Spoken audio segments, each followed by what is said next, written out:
I have absolutely no idea how I'm going to react to that. It was absolute madness in Sharjah. We've seen some great innings. We saw a match that looked as if it was done and dusted. Punjab would have been celebrating. The Bhangra would have been out.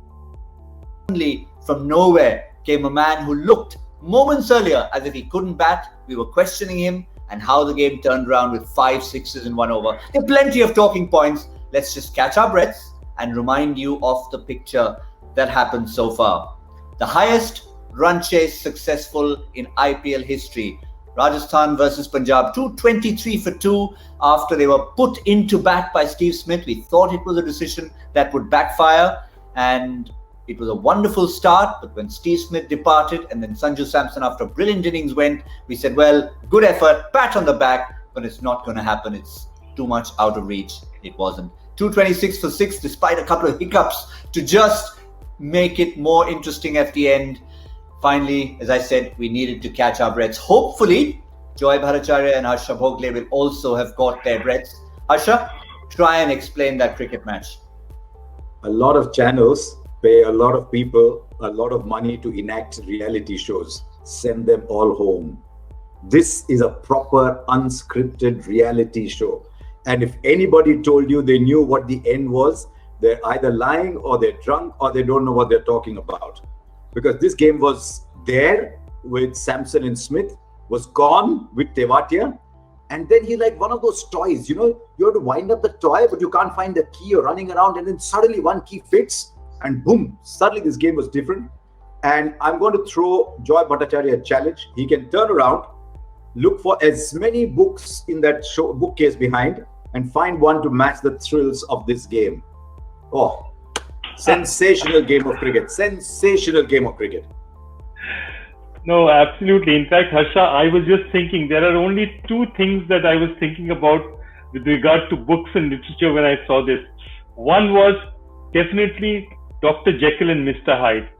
So Mr. Hyde was batting, Dr. Jekyll was batting for a while, and suddenly Mr. Hyde came. And the other, I think, is a more contemporary reference because a lot of our viewers are young people.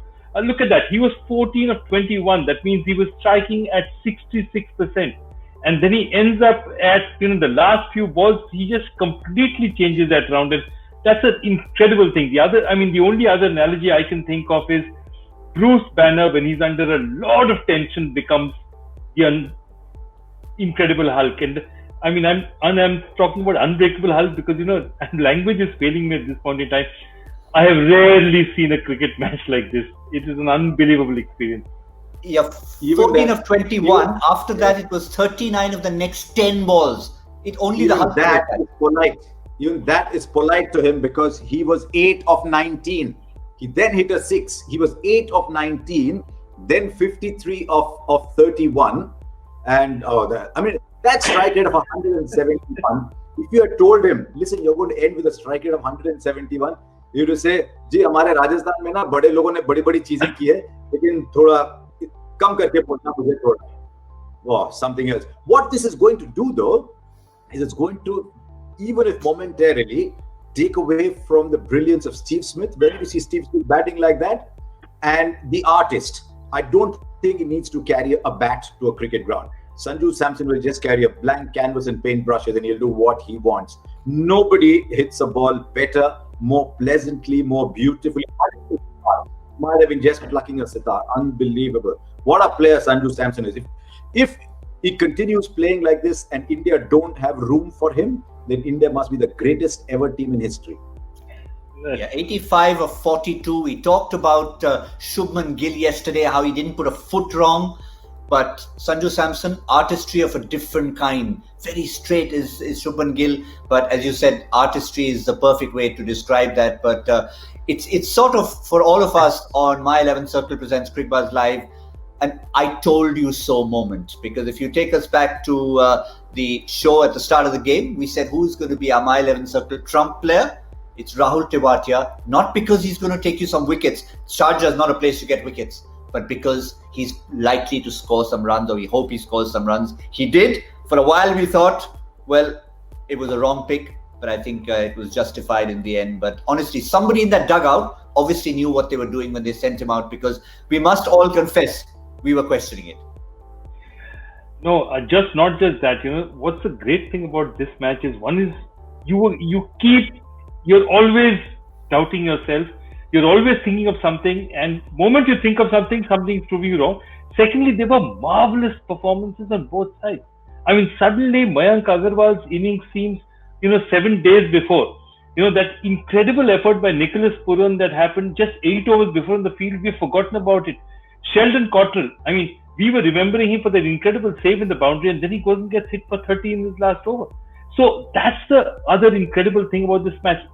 There's so many incidents that's happened that things that would have been memorable for this match have you just completely losing sight of them because there's so many other memorable things replacing them. Could not agree more. Could not agree more that it was like a buffet that you wish never ended. And I mean, there was one great dish after the other, which if you had only that to eat, you would have thought you were blessed. And yet the next dish came along, and then the next dish came along, and Joy is absolutely right. This game would have been remembered for Nicholas Purran's save. It would have been remembered for Mayank Agarwal's 100. It would have been remembered for Sanju Samson's innings. For Tewatia, I'm just trying to count the number of sixes. That might have been the difference between the two sides. The Kings 11 hit 11. And I'm just looking down the Royals, 7 into 9 and 7, 16 and 18? 18 sixes, I think. 18 of them. 18. I mean, before you could write one, there was another coming. So, what a game, man. What a game. The sixes. But just let me take you back to the Punjab innings. And we talked about it briefly in the mid-show. But now in context of the fact that they've lost the game, those overs 16, 17 and 18 before the resurgence came from Maxwell at the end actually cost them what should have been a 240 total. Could well be. Yeah, Purran. Don't forget, Purran was one who got those big runs at the end. Even Maxwell, he was 2-0-8-0 at one point, Maxwell, until he conceded 20 in his third. Can you imagine 2-0-8-0 is almost a winning spell in 11 over runs and over run chase. Yeah, my only concern, if I only have to say, maybe there was a touch extra salt in the cooking today, was that sixes were becoming default options. That's my only option. But if it can give you a spectacle like this, and if it's the same for both sides, the same thing, isn't it? Same for both sides. Some matches are bat versus ball and they're brilliant. Today was bat versus bat. But what drama.